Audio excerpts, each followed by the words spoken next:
존 칼빈의 기독교 강요 31번째 강의를 시작하겠습니다. 이 강의는 존 칼빈의 기독교 강요 제2권 제8장 17절로부터 시작하겠습니다. 17절에서 칼빈은 보이지 않는 하나님께 대한 영적 경배에 대해서 이야기하고 있습니다. 앞의 계명에서 하나님께서는 자기를 한 분 하나님이라고 선언하시고 자기 외에 다른 신들을 상상하거나 가져서는 안 된다고 말씀하셨습니다. 이 계명에는 두 부분이 있습니다. 첫째 부분은 무한하신 하나님을 감히 우리의 감각적 지식에 예속시키려는, 바꿔 말하면 그럴 어떤 형상으로 나타나려는 우리의 모험한 짓을 억제하시는 것입니다.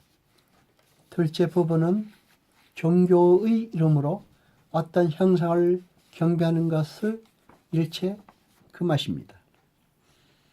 18절에서 칼빈은 둘째 계명에 있는 위협의 말씀에 대해서 이야기하고 있습니다. 하나님께서는 우리에게 대하여 남편의 처지에 서시는 때가 많습니다. 참으로 우리를 교회의 품 안에 받아들임으로써 우리와 맺으시는 인연은 거룩한 혼인과 같으며, 이것은 상호간의 신의를 기초로 삼아야 하는 것입니다. 하나님은 진실하고 성실한 남편의 모든 의무를 다하시는 대신에 우리에게서 사랑과 정절을 요구하십니다. 우리는 우리의 영혼을 사탄과 정욕과 육의 추한 영광에 맡겨서 더럽혀서는 안 되는 것입니다. 19절에서 죄를 갚되 아비로부터 아들에게로 이르게 하거니와에 대해서 칼빈은 다음과 같이 설명하고 있습니다. 하나님께서는 아비의 죄를 아들에게 강제로 지우시지 않겠다고 친히 선언하셨습니다.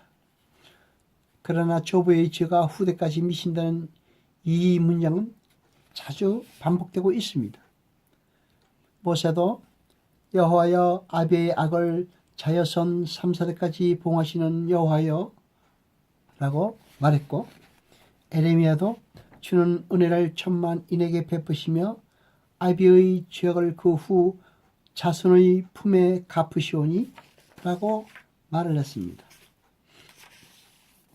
20절에서 칼빈은 조상의 죄에 대한 형벌이 후손에게 미치는 것은 하나님의 정의와 모순되지 않는가에 대해서 이야기하고 있습니다. 사악한 자들이 자기의 죄악 때문에 벌을 받아 그들의 가문이 여러 대에 걸쳐 하나님의 은혜를 빼앗기는 것인즉, 이와 같은 공정한 천벌에 대해서 누가 하나님을 비난할 수 있겠는가? 라고 반문하고 있습니다. 하나님께서는 아비의 죄에 대한 벌이 아들에게 넘어가지 않으리라고 선언하셨습니다.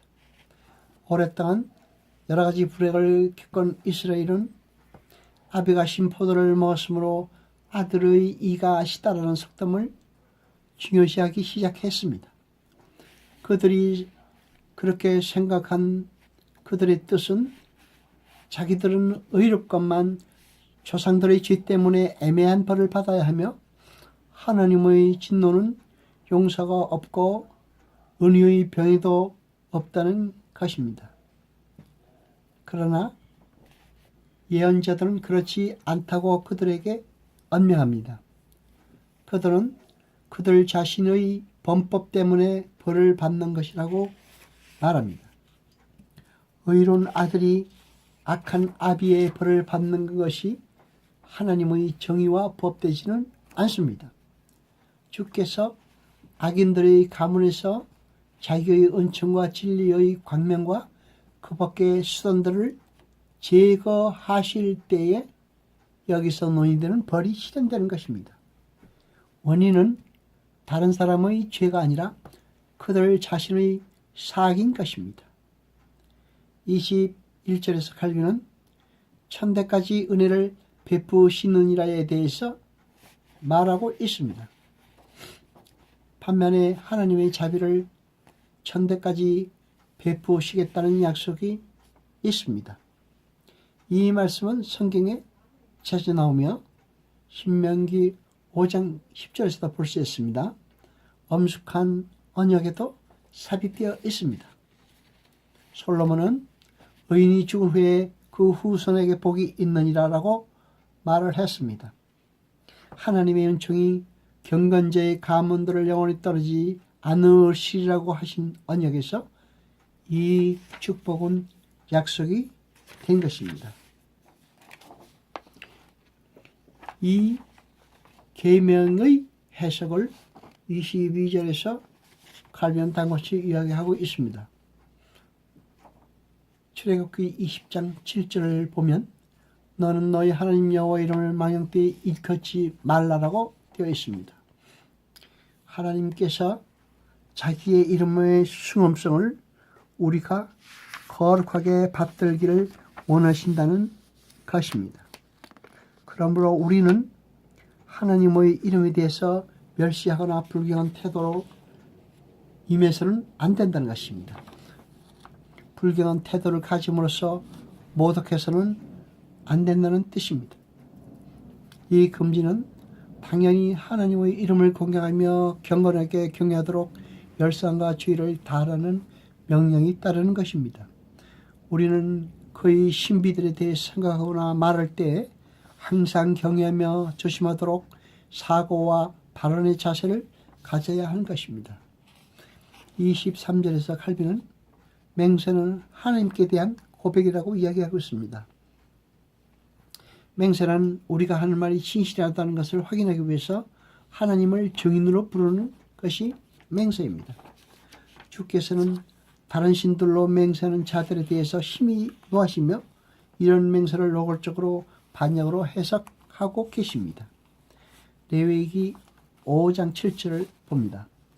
네 자녀가 나를 버리고 신이 아닌 것들로 맹세하였다. 그리고 이 범과의 중대성을 여호와의 이름으로 맹세하면서 말감을 가리켜 맹세하는 자들을 나는 멸절하리라. 이러한 처벌의 위협 속에서 처벌의 위협을 선언하십니다. 24절에서 칼빈은 거짓된 맹세는 하나님의 이름에 대한 모독이라고 말하고 있습니다.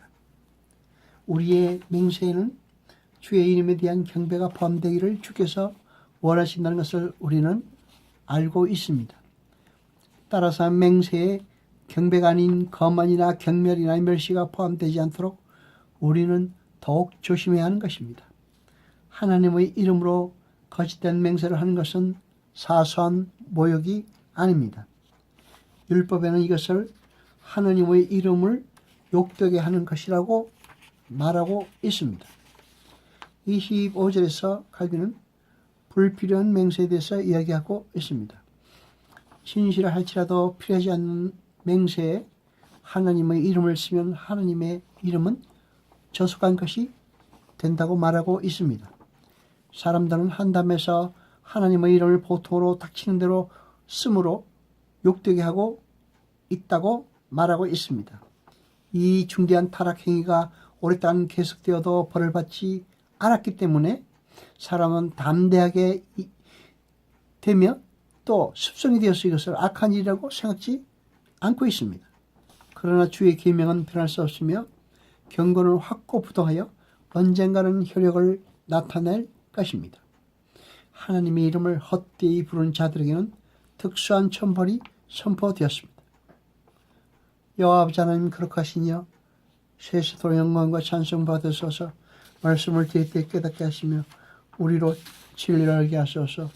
이 모든 것 감사드리며 우리 주 예수 그리스도 이름으로 기도드리옵나이다.